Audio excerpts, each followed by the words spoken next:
Jewellers first ever factory outlet లో నక్షి Mela October 25 నుంచి 2 November వరకు ఎలాంటి నక్షి ఆర్నమెంట్స్ పైన ఫ్లాట్ 9.99% VA మాత్రమే. ఈ ఆఫర్ అన్ని బ్రాంచెస్ కి వర్తిస్తుంది. జూబ్లీహిల్స్ ఉప ఎన్నికతో మేము పెద్దగా మాకు ఇంట్రెస్ట్ లేదండి. అది చిన్న ఎన్నిక. అన్ఫార్చునేట్లీ ఒక ఎమ్మెల్యే గారు చనిపోవడంతో వచ్చిన ఎన్నిక. మేమైతే ఏం స్టాండ్ తీసుకోదలుచుకోలేదు, మాకు సంబంధం లేదు. మాకు ముందు నుండి హైదరాబాద్లో మంచి క్యాడర్ ఉంది. జూబ్లీహిల్స్లో ఉన్న క్యాడర్ వాళ్ళ ఇష్టం, వాళ్ళ ఇష్టానుసారంగా అక్కడ వేసుకుంటారు. తెలంగాణ జాగృతి అఫీషియల్గా ఏ స్టాండ్ తీసుకోదు, మాకు సంబంధం లేని ఎన్నిక అది. Thank you. జై తెలంగాణ.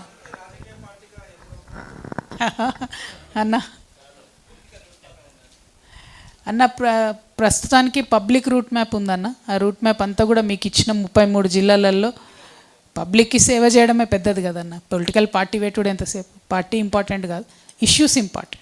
పొలిటికల్గా సాల్వ్ చేయడం ఇంపార్టెంట్. ఇవాళ పొద్దున కూడా నేను నిజామాబాద్ రూరల్ పోయి వచ్చాను. మళ్ళీ ఒకసారి మీకు అది చెప్తాను నేను, చాలా ఇంపార్టెంట్. మొత్తం చేతికొచ్చినటువంటి మక్క పంటకు దగ్గరకు వచ్చి ఫారెస్ట్ ఆఫీసర్సు విషం పిచికారీ వేసి మొత్తం చంపేసారు మక్క పంటను. 3 ఎకరాలల్లా గిరిజన రైతులు వేసుకుంటే అదే విషం డబ్బా గుంజుకొని ఆ గిరిజన రైతు ఆత్మహత్య చేసే ప్రయత్నం చేసిండు. అంటే ఇంత దారుణం ఉండకూడదు కదా. ఇదే రేవంత్ రెడ్డి గారు ముఖ్యమంత్రి గారు అదే మంచిప్ప ప్రాజెక్ట్ దగ్గరికి పోయి మీ అందరికీ పట్టాలు ఇస్తామని చెప్పిండు. 2 ఏళ్ళు అయిపోయింది, ఇంతవరకు అయితే పట్టాలు ఇవ్వలేదు. ఆ రైతు సాగు చేసుకుంటుండే, ఆడ ప్రాజెక్టు కడతలేరు, పట్టాలు ఇవ్వలేదు. సాగు చేసుకుంటుండే అంత కోపం ఎందుకు అధికారులకు, అంత కర్కశత్వం ఎందుకు?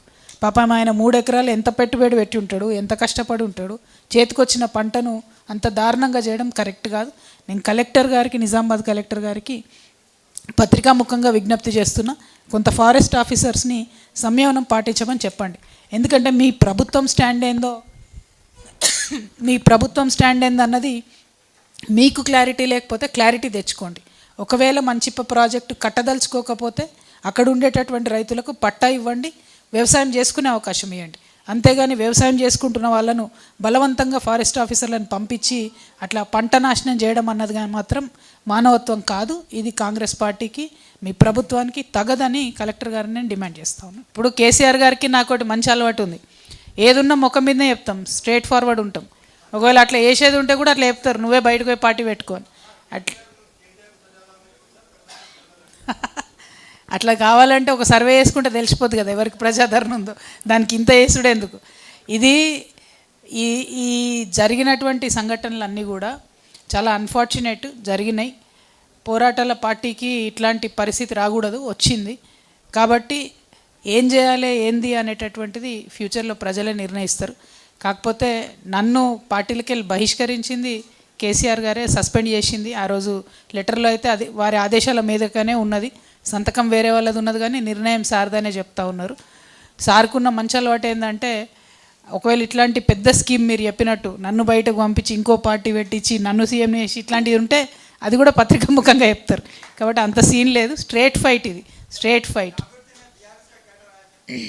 जागृति में BRS का कैडर आया क्या बोल रहे? अब थोड़े तो लोग दिख रहे ना जी इधर.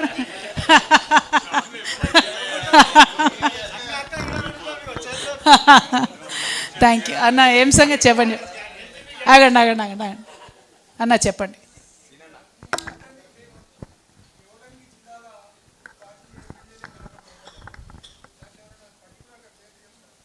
మీకు తెలియని కొత్త పేరు ఏమి ఉంటాయని నాకంటే ఎక్కువ మీకే తెలుసు.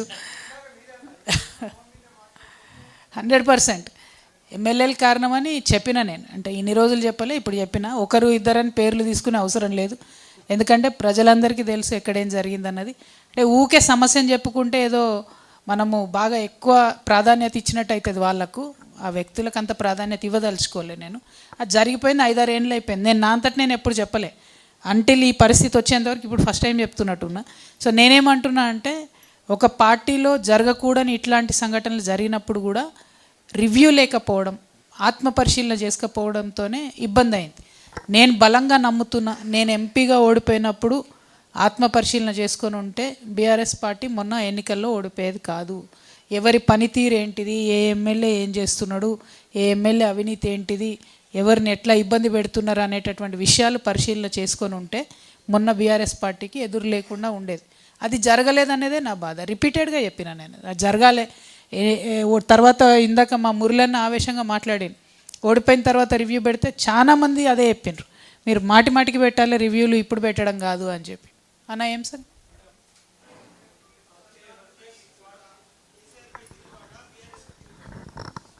తిరుగుబాటు చేసే అవకాశం ఏడిచ్చిరన్న వాళ్ళే బయట పడేసిరు కదా. తిరుగుబాటు లేదు, నేను నా బాట ఎత్తుక్కుంటున్నా, అందుకే జనం బాట పట్టిన. తిరుగుబాటు అనేది ఏం లేదు.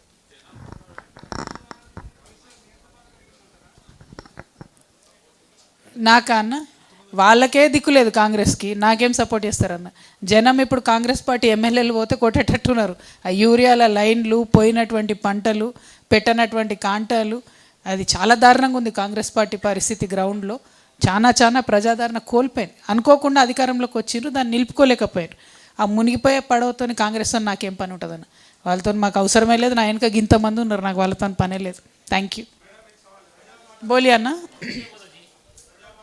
మైక్ ఎవరో నియపోయారు అటు, ఏం అర్థమవుతలేదు. ఆగే కుछ पूछ रहे, एक मिनट.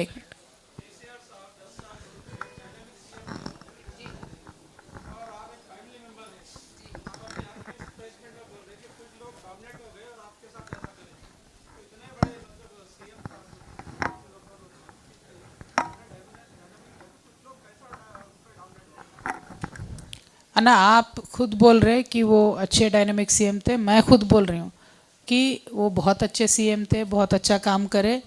लेकिन बाज़ वक्त ऐसा हो जाता ना अन्ना, थोड़े लोगों का बहुत ज़्यादा असर पड़ने लग जाता है, संगत का असर जो बोलते हैं ना, तो ऐसा हो गया थोड़ा. मेरा बात यही है ना, जो भी हुआ उसके बारे में ज़्यादा सोचना नहीं है.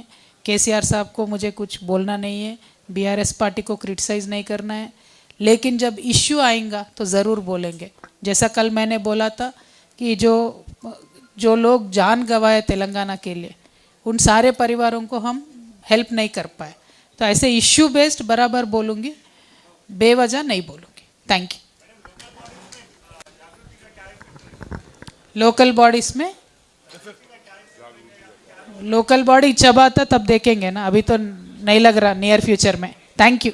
जय तेलंगाना.